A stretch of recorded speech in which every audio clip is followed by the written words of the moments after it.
Hello, well, my name is Fabio and my partner Ignacio, and we're going to talk about the effects of offline learning on students' mental and physical health. Well, first of all, it is known that COVID-19 has changed a lot, many things that we were used to do in a different way, and education is not an exception. And well, with all this virtuality, it is true that it is a good alternative to continue our studies, but also it is known that online learning can have many impacts on the mental health and also physical health on the students, but not only on the students, but also on teachers. And that's what we are going to talk about. Well, first of all, there is social isolation because, well, as you may know, schools, high schools, and universities, they are not only the place where we study, but also they are a place of where students can socialize with their friends, with their classmates, face to face. So, with this virtuality, many people may feel lonely, unmotivated, or even discouraged because they don't feel the same to interact with a computer, for example, than face to face as in the past. And this can also increase the levels of depression, anxiety, and stress. And this is linked to the second point, increase the stress and anxiety.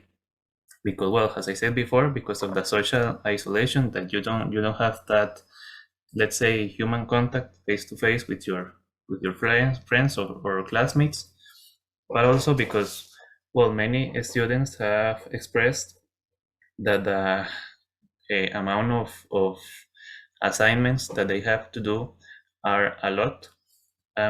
Sometimes they feel stressed because they try to keep up to date with all their assignments, and sometimes it is difficult.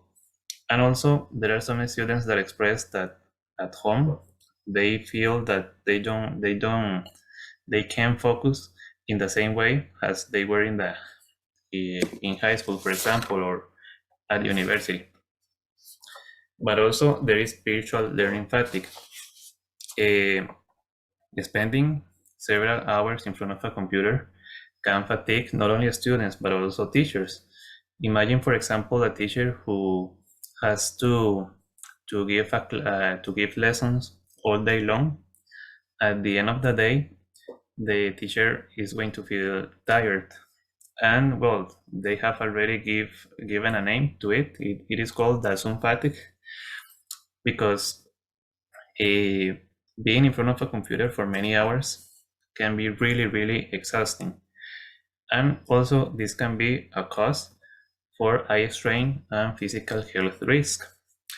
If you are with a computer for many hours, your eyes may get red, may get swollen, and also you may get headaches and other physical issues, for example, backache, pain in your neck, in your legs, etc.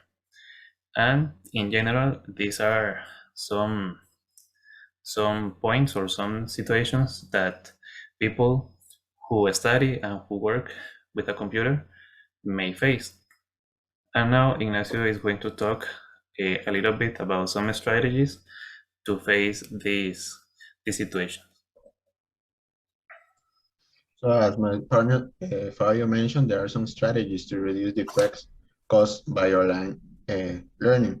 For example, the first one that we can follow is to create a designated workspace. So it is important to create a space for the person to feel productive and also focused and relaxed to do these tasks that we have to do around the day.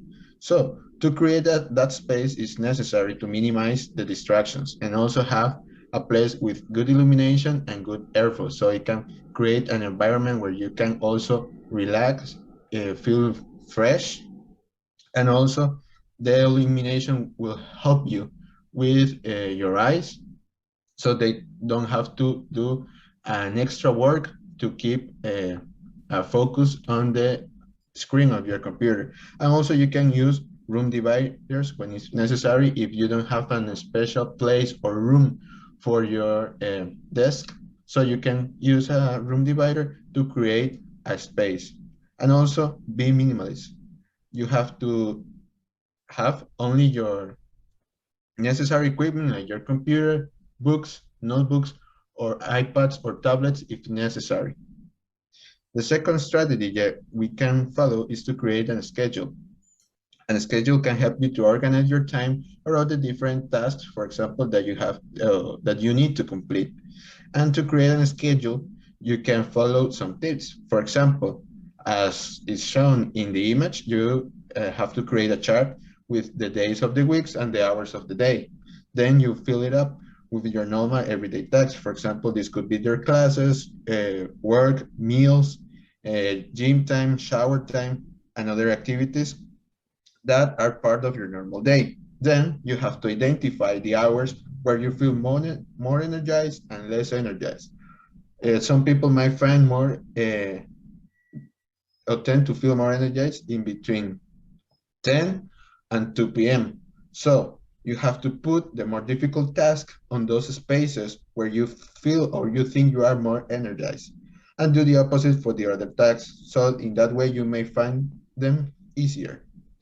And then consider breaking down every task in small achievable steps within the time you have set for every task. So you can complete them and you won't feel frustrated at the end of the day if you couldn't complete it. The third tip is to have healthy habits. For example, students are known for having the best sleep or dietary habits, especially when they live alone. It is important to encourage healthy habits around the teens because healthy habits have been proven to reduce stress, anxiety, and to boost energy. So you have to consider some habits. For example, you can stretch in between classes or activities, and that will reduce the pain in your lower back, soreness, and inflammation in your joints, and also it will improve your mood. Then you have to consider to hydrate yourself. Hydration is important, and it will help you to regulate the body temperature, keep the joints lubricated, prevent infection, and also improves sleep quality and mood around the day. And then also keep a balanced diet. With a balanced diet, your body is more prone to disease, infection, fatigue, and low pressure. And then another healthy habit that you can have is to keep in touch with your friends, family, and acquaintance, because it is difficult sometimes to have a one-on-one reunion with some of them, but there are some several channels that you can use, social platforms, emails, and other channels. So you have to keep a healthy habit to keep is contact with your friends. And then the final step or strategy is to find help for your mental health. Sometimes online teaching indeed impose a great challenge for us, and all people can keep the pace, and that can be frustrating.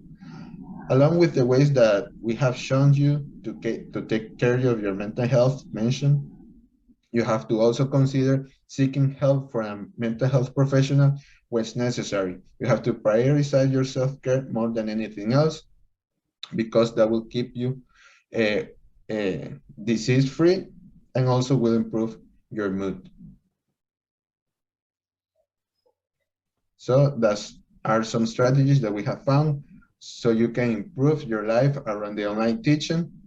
Hopefully you find it helpful, and we are open for some questions if needed. Thank you. Thank you very much.